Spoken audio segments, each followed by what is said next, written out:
మన ప్రభువైన యేసుక్రీస్తు నామములో మీ అందరికీ నా హృదయపూర్వకమైన వందనాలు. దేవుడి దినమంతా మీకు తోడై ఉండి మిమ్మల్ని ఆశీర్వదించును గాక. మీరు వెళ్తున్న మార్గాలలో, మీరు చేస్తున్న చేతి పనులలో, మీరు చేస్తున్న వ్యాపారంలో, ఆత్మ సంబంధంగా, శరీర సంబంధంగా ఈ దినమంతా నా ప్రభు అన్ని విషయాల్లో మీకు క్షేమమును దయచేయును గాక. పరిశుద్ధ గ్రంథములో నుండి దావీదు రాసిన 26వ కీర్తన మొదటి చరణమును నేను చదువుతా ఉన్నాను. ఈ పరిశుద్ధ గ్రంథమైన బైబిల్ తెరచి చూడండి. యెహోవా, నేను యథార్థవంతుడనే ప్రవర్తించుచున్నాను, నాకు తీర్పు తీర్చుము. దావీదు దేవుని సన్నిధిలోనికి వెళ్ళి, దావీదు రాజుగారు దేవుని సన్నిధిలో ఒక చిన్న ప్రార్థన చేస్తున్నాడు. ఏమని ప్రార్థన చేస్తున్నారు అంటే, తన వ్యక్తిగత జీవితమును గూర్చి, తనలో ఉన్న యథార్థతను గూర్చి, తనలో ఉన్న నమ్మకమును గూర్చి, దేవుని యందలి నమ్మకమే కానివ్వండి, దేవుని యందలి విశ్వాసమే కానివ్వండి, దేవుని యందలి యథార్థమైన బ్రతికే కానివ్వండి, తన వ్యక్తిగత జీవితాన్ని దేవుని ఎదుట నిలబెట్టి దేవునితో చెప్తున్నారు, అయ్యా, నేను ఎంత యథార్థంగా ప్రవర్తించుచున్నానో, నేను ఎంత యథార్థంగా నడిపించబడుతున్నానో నీకు తెలుసు కదా. ఒక్కసారి నాకు తీర్పు తీర్చు. నాలో యథార్థత ఉందా, లేకపోతే నాలో యథార్థత లేదా?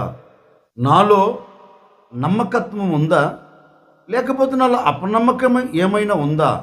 ఒక్కసారి నీవు నాకు తీర్పు తీర్చవా అని దావీదు రాజుగారు దేవుని సన్నిధిలోనికి వెళ్ళి తన యథార్థమైన జీవితంలో గురించి దేవుని చేతులకు అప్పగిస్తూ తీర్పు తీర్చమని చెప్తున్నారండి. అంటే దావీదు యథార్థంగా ప్రవర్తించుచున్నాడు గనుకనే దావీదు నోట ఈ మాట రాగలిగిందండి. దావీదు నమ్మకంగా ఉన్నాడు గనుకనే దావీదు నోట ఈ మాట రాగలిగింది.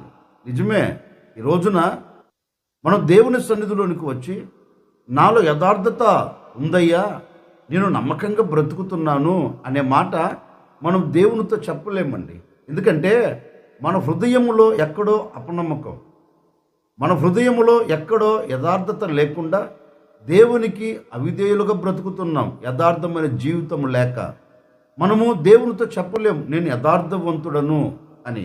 కానీ ఈ భక్తుడు అంటారు, నేను యథార్థంగా ఉన్నానయ్యా, నేను యథార్థంగా బ్రతుకుతున్నానయ్యా, ఒక్కసారి నాకు తీర్పు తీర్చు, నీ కనుదృష్టి పెట్టి నాకు తీర్పు తీర్చు. దావీదు దేవుని సన్నిధిలోనికి వెళ్ళి ఈ మాట ఎందుకు చెప్పింటారు?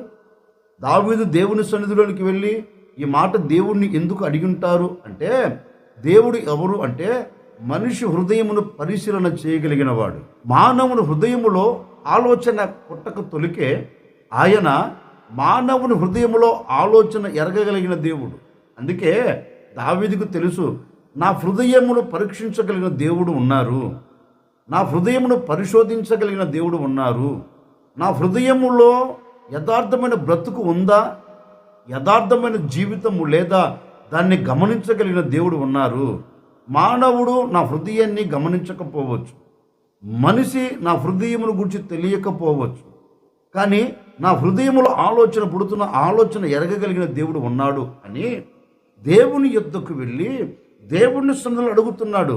నేను అనే మాట, దావీదు రాజు కదా, మనుషులు అందరి ఎదుట యథార్థంగా బ్రతకవచ్చు, మనుషులందరి ఎదుట నమ్మకంగా ఉన్నానని నటించవచ్చు. కానీ దావీదుకు తెలుసండి, నేను మానవులను మోసం చేయొచ్చు, నా ఎదుట నిలబడిన వ్యక్తులను నేను మోసం చేయవచ్చు, నేను యథార్థంగా, నేను నమ్మకంగా, నేను దేవుని యందు విశ్వాసంతో ఉన్నానని ఎదుటి వ్యక్తులను మోసం చేయొచ్చు, కానీ నేను దేవునిని మోసం చేయలేను కదా అని దావీదు దేవుని సన్నిధిలోనికి వెళ్ళి దేవునితో చెప్తున్నారు, ఒక్కసారి నా యథార్థత విషయంలో ఆలోచించయ్యా, నేను ఎంత యథార్థంగా ప్రవర్తించుచున్నానో నీకు తెలుసు కదా, నాకు తీర్పు తీర్చవా అంటున్నాడు దావీదు. దేవుని హృదయంలో కూడా ఉన్న ఆశ ఏంటంటే, నా చేతులతో చేయబడిన వారు, నా పోలికలో తయారు చేయబడిన వ్యక్తులు నేను యథార్థంగా బ్రతికినట్లుగా, నేను యథార్థంగా జీవించినట్లుగా, నా పోలికలో తయారు చేయబడిన ఈ మానవులు యథార్థంగా బ్రతకాలని కోరుకునే దేవుడండి, యథార్థంగా జీవించాలని ఆశపడే దేవుడండి.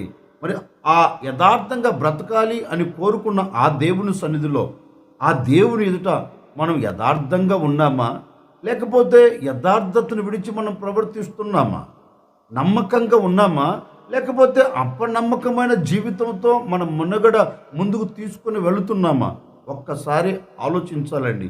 ఎందుకని ఇంతకాలం మనం దేవునికి దూరమైపోతూ, ఇంతకాలం దేవుని సన్నిధిని ఆశ్రయిస్తున్నామని మనం ఆశ్రయిస్తూ మన బ్రతుకులో యథార్థత లేక బ్రతికి ఉన్నంత కాలం ఏ ఒక్క దీవెన మనం పొందుకోలేం.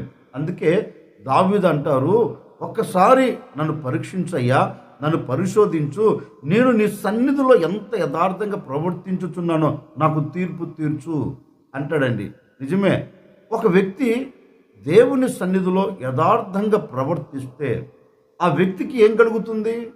దావీదు అంటాడు కదా, నేను యథార్థంగా ప్రవర్తించుతున్నాను అంటాడు. మరి ఒక వ్యక్తి దేవుని సన్నిధిలో యథార్థంగా ప్రవర్తిస్తే, యథార్థమైన బ్రతుకుతో నడిపించబడితే ఆ వ్యక్తికి కలిగే దీవెన ఏంటి? పరిశుద్ధ గ్రంథంలో నుండి రాజుల 2వ గ్రంథం 20వ అధ్యాయం 3వ వాక్యాన్ని నేను చదువుతూ ఉన్నాను. ఈ పరిశుద్ధ గ్రంథమైన బైబిల్ తెరిచి చూడండి. యెహోవా, యథార్థ హృదయుడనై సత్యముతో నీ సన్నిధిని నేను ఎట్లు నడుచుకుంటునో, నీ దృష్టికి అనుకూలముగా సమస్తమును నేను ఎట్లు జరిగించుతునో కృపతో జ్ఞాపకం చేసుకోమని హిజ్కియా కన్నీళ్లు విడుచుచు యెహోవాను ప్రార్థించెను. దైవ సేవకుడు రాజైన హిజ్కియా యొద్దకు వచ్చి హిజ్కియాతో ఒక మాట అన్నాడు. రాజుగారు, దేవుడు చెప్పమన్నారు, నీకు మరణం సమీపంగా ఉందట, నీకు మరణకాలం దగ్గర పడింది, నువ్వు మరణించబోతున్నావు, దేవుడు చెప్పమన్నారు కనుక నేను నీ యొద్దకు వచ్చి చెప్తున్నాను అని దైవ సేవకుడు రాజుతో ఈ మాట చెప్పి తిరిగి వెళుతున్నాడండి. అంతలో రాజైన హిజ్కియా చేసిన పని ఏంటంటే, తిన్నగా దేవుని సన్నిధిలోనికి వెళ్ళాడు. తిన్నగా దేవుని సన్నిధిలోనికి వెళ్ళి దేవుని పాదాలు పట్టుకొని దేవుని సన్నిధిలో ఒక చిన్న ప్రార్థన చేస్తున్నాడు. ఏమని ప్రార్థన చేస్తున్నాడు అంటే, ఆయన చేసిన కార్యాల గురించి దేవుని సన్నిధిలో చెప్పట్లేదండి. నేను రాజ్యం కొరకు ఇంత ప్రయాసపడ్డానయ్యా, ఈ రాజ్యంలో ఉన్న మనుషుల కొరకు ఇంత కష్టపడ్డాను, ఇవన్నీ ఏం చెప్పట్లేదండి. దేవుని సన్నిధిలోనికి వెళ్ళాడు, తన్ను తగ్గించుకున్నాడు, దేవుని పాదాలు పట్టుకున్నాడు. దేవుని పాదాలు పట్టుకొని దేవునితో ఒక శ్రేష్టమైన మాట చెప్తున్నాడు. అయ్యా, నేను బ్రతికిన దినాళ్ళు, నేను నీ సన్నిధిని ఆశ్రయించినది మొదలుకొని ఈ క్షణము వరకు, నేను నిన్ను నమ్ముకున్నది మొదలుకొని, నీ మీద ఆధారపడినది మొదలుకొని ఈ క్షణము వరకు నేను ఎంత యథార్థముగా ప్రవర్తించుచున్నానో సమస్తము నీకు తెలుసు కదా. నీ సన్నిధిలో నేను ఎట్లు బ్రతికానో, నీ సన్నిధిలో నేను ఎట్లు నడిపించబడుతున్నానో, నీ సన్నిధిలో ఎంత యథార్థంగా ఎంత న్యాయబద్ధంగా నడిపించబడుతున్నానో సమస్తమును చూస్తున్నావు కదా, సమస్తమును ఎరిగిన దేవుడవు కదా. ఒక్కసారి నన్ను జ్ఞాపకం చేసుకోకపోయావా? నా యథార్థతను బట్టి, నీ సన్నిధిలో నేను నడిపించబడిన విధానమును బట్టి, నీ అందలి నేను నమ్మకంగా బ్రతికిన బ్రతుకును బట్టి ఒక్కసారి కృపతో నన్ను జ్ఞాపకం చేసుకోయా అని రాజైన హిజ్కియా దేవుని సన్నిధిలోనికి వెళ్ళి దేవుని సన్నిధిలో ఒక చిన్న ప్రార్థన చేస్తున్నాడండి. చిన్న ప్రార్థన చేస్తుంటే దేవాది దేవుడు అతని యథార్థతను చూచాడు. అతనికి కలిగిన స్థితిని చూడలేదండి. అతను ఏ స్థితిలో ఉండి నాకు మొరపెడుతున్నాడు ఇవన్నీ చూడలేదండి. దేవుడు చూచినది ఒకటే. ఏం చూచారు అంటే, హిజ్కియా రాజు హృదయములో ఉన్న యథార్థతను చూచాడు. హిజ్కియా రాజు దేవుని సన్నిధిలోనికి వెళ్ళి తనకు కలిగిన వేదనను బట్టి, తనకు కలుగుతున్న బాధను బట్టి, తనకు కలిగిన మరణమును బట్టి దేవుని సన్నిధిలోనికి వెళ్ళి దేవుని సన్నిధిలో ఒక చిన్న ప్రార్థన చేస్తున్నాడు. అయ్యా, ఒకసారి కృపతో నన్ను జ్ఞాపకం చేసుకో. నీ కృప లేకపోతే నేను బ్రతకలేను, నీ కృప లేకపోతే నాకు మనుగడ లేదు, నీ కృప లేకపోతే నేను జీవించలేను. కనుక నేను ఎంత యథార్థంగా ప్రవర్తించుచు నీ సన్నిధిలో బ్రతుకుతున్నానో నీకు సమస్తం తెలుసు కదా. నీ సన్నిధిలో నేను ఎంత నమ్మకంగా జీవిస్తున్నానో సమస్తం నువ్వు ఎరిగిన దేవుడవు కదా. ఒక్కసారి నన్ను కృపతో జ్ఞాపకం చేసుకో అని యథార్థత విషయంలో దేవుని సన్నిధిలోనికి వెళ్ళి తన యథార్థతను దేవునితో చెప్తున్నాడు. ఆ రోజు దావీదు చెప్పినట్లుగానే దావీదు దేవుని సన్నిధిలోనికి వెళ్ళి నేను యథార్థంగా ప్రవర్తించుచున్నాను అన్నట్లుగా ఈ హిజ్కియా రాజు కూడా దేవుని సన్నిధిలోనికి వెళ్ళి దేవుని పాదాలు పట్టుకొని ఒకటి అంటున్నాడు, యథార్థంగా నేను ప్రవర్తించుచున్నాను కదా, యథార్థంగా నీ సన్నిధిలో నేను నడిపించబడుతున్నాను కదా, ఎక్కడ నేను అన్యాయం చేయలేదే, ఎక్కడ నేను యథార్థతను విడిచి తిరగలేదే, నేను నీ సన్నిధిలో నమ్మకంగా జీవిస్తున్నాను కదా, మరి ఒక్కసారి నా యథార్థతను బట్టి నీ సన్నిధిలో నడిపించబడుతున్న విధానమును బట్టి ఒక్కసారి నన్ను కృపతో జ్ఞాపకము చేసుకో అని ఈ హిజ్కియా రాజు దేవుని సన్నిధిలోనికి వెళ్ళి కన్నీరు కార్చినట్లుగా ప్రార్థించినట్లుగా లేఖనము చెబుతుందండి. దేవుడు అతడు చేస్తున్న ప్రార్థనను విన్నాడు. ఏ ప్రార్థన? యథార్థమైన ప్రార్థన అండి. యథార్థతను విడిచిన ప్రార్థన కాదు, నమ్మకత్వమైన ప్రార్థన. నమ్మకత్వం లేని ప్రార్థన కాదు, ఏదో చెయ్యాలి అన్నట్లుగా కాదండి. తనకు కలిగిన బాధను బట్టి దేవుని సన్నిధిలో బ్రతికిన యథార్థతను బట్టి దేవుని యొద్దకు వెళ్ళి ఒకటే అడుగుతున్నాడు, నా యథార్థతను చూడు, నా యథార్థతను బట్టైనా నాకు మేలు చేయవా, నా యథార్థతను బట్టైనా నాకు ఆరోగ్యం ఇవ్వవా, నా యథార్థతను బట్టైనా నా ఈ మరణాన్ని తీసివేయవా అని రాజు దేవుని సన్నిధిలోకి వెళ్ళి ప్రార్థన చేస్తుంటానండి. దేవుడు అతను యథార్థతను చూచాడు. మన దేవుడు ఎవరు అంటే యథార్థతను ప్రేమించగలిగిన వాడు, యథార్థవంతుల మీద కనుదృష్టి నిలబెట్టగలిగిన వాడు మన దేవుడు.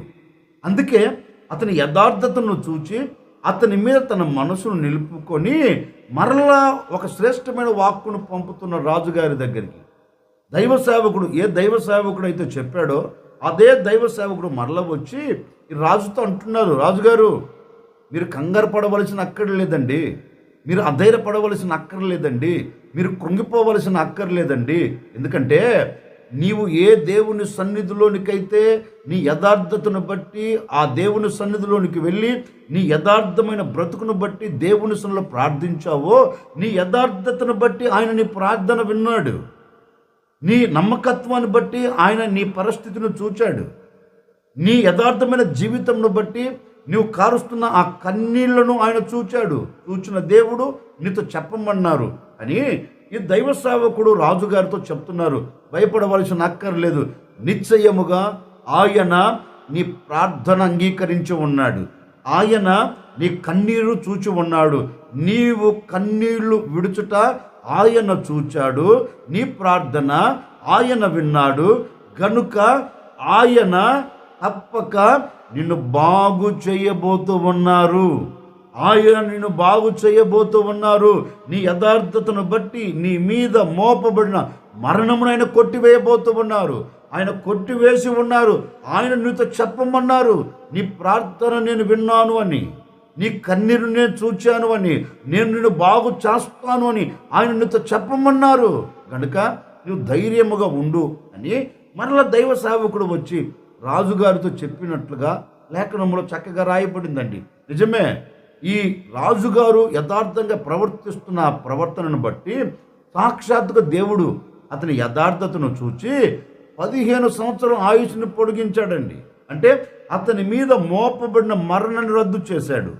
అతని జీవితంలో అద్భుతమైన కార్యం జరిగించాడు. అతని కంట కన్నీరు లేకుండా తుడిచివేశాడు. అతని హృదయంలో ఆనందాన్ని కలగచేశాడు. కారణం ఏంటి అంటే అతడు దేవుని సన్నిధిలో యథార్థంగా ప్రవర్తిస్తూ వస్తున్నందువలన దేవుడు అతనిని జ్ఞాపకము చేసుకొని అతని కంట కన్నీరు లేకుండా తుడిచివేశాడు. అతని శరీరంలో ఆరోగ్యము దయచేశాడు. అతని బాగు చేశాడు.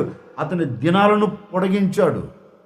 అతని జీవితపు మనుగడ ఆశీర్వాదకరంగా ముందుకు తీసుకొని వెళ్ళాడు. కారణం ఏంటి అంటే లేఖనం ఉంటుంది, అతడు యథార్థంగా ప్రవర్తిస్తున్నందువలన ఆ యథార్థతను బట్టి దేవుడు అతని పట్ల అద్భుతం చేశాడు.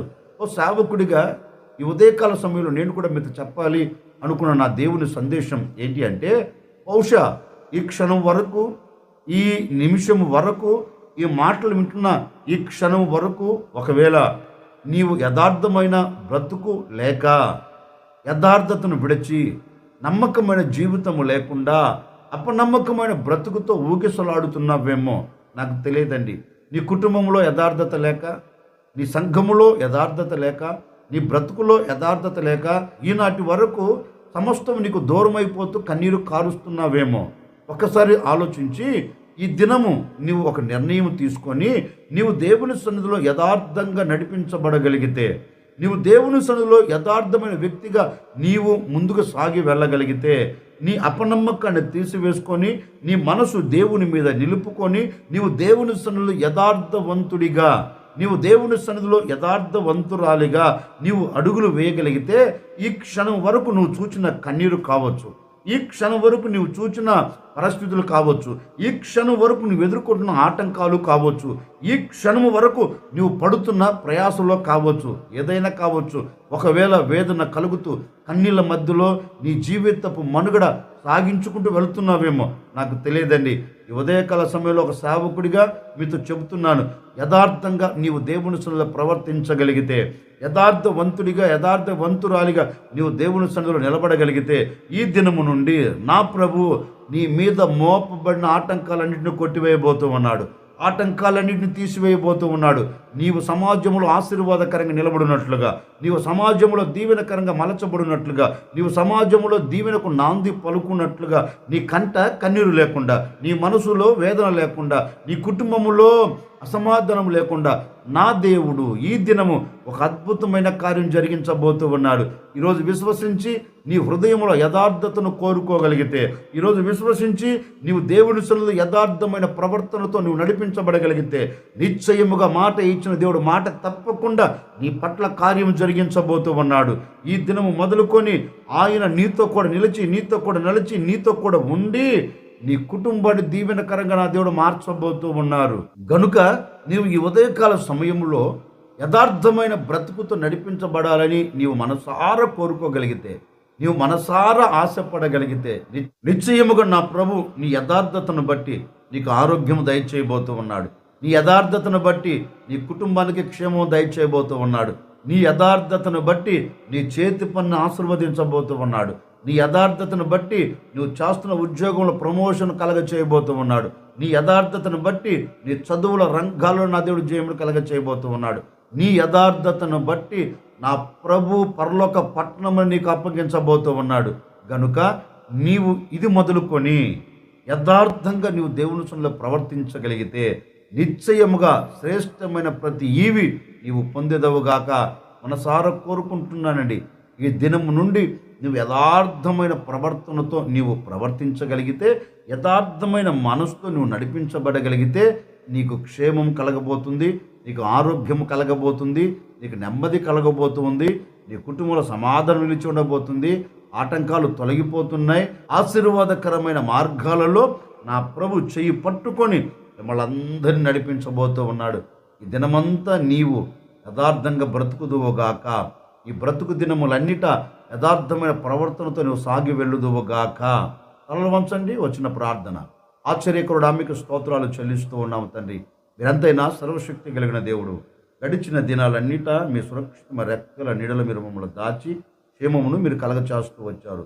మరొక దినాన్ని మీరు మాకు దయాకిరీటముగా ధరింపచేశారు. ఈ దినమంతా నాయన మీ సన్నిధిని మాతో కూడా నిలబెట్టండి. నిజమే, మేము నీ సన్నిధిలో యథార్థంగా ప్రవర్తించగలిగితే మా కన్నీరు, మా కష్టం, మా వేదనలన్నీ తీసివేస్తున్న మాట ఇచ్చి ఉన్నారు. నిజమే, నీ సన్నిధిలో ఇది మొదలుకొని యథార్థంగా ప్రవర్తిస్తాం నాయన. మాకు దీవెన కలుగునట్లుగా, మాకు మేలు కలుగునట్లుగా, మేము ఆశీర్వాదకరంగా నడిపించబడినట్లుగా మీరు సహాయం చేయండి. మీరు మాతో ఉండండి, మాతో నిలిచి కార్యాలు మీరు జరిగించి ఈ మాటలు విన్న ప్రతి కుటుంబాన్ని కూడా మీరు దీవించి ఆశీర్వదించి నానాటికి బలాభివృద్ధిని కలగ చేయమని యేసు నామములో అడిగి వేడుకొనుచున్నాము తండ్రి. ఆమెన్. ఈ దినమంతా నా ప్రభు మీకు తోడై ఉండి మీరు చేస్తున్న వ్యాపారంలో, చేస్తున్న చేతి పనిలో, చేస్తున్న ఉద్యోగాలలో మీ యథార్థతను బట్టి మీ కుటుంబాలన్నిటినీ నా ప్రభు ఆశీర్వదించునుగాక. ఆమెన్.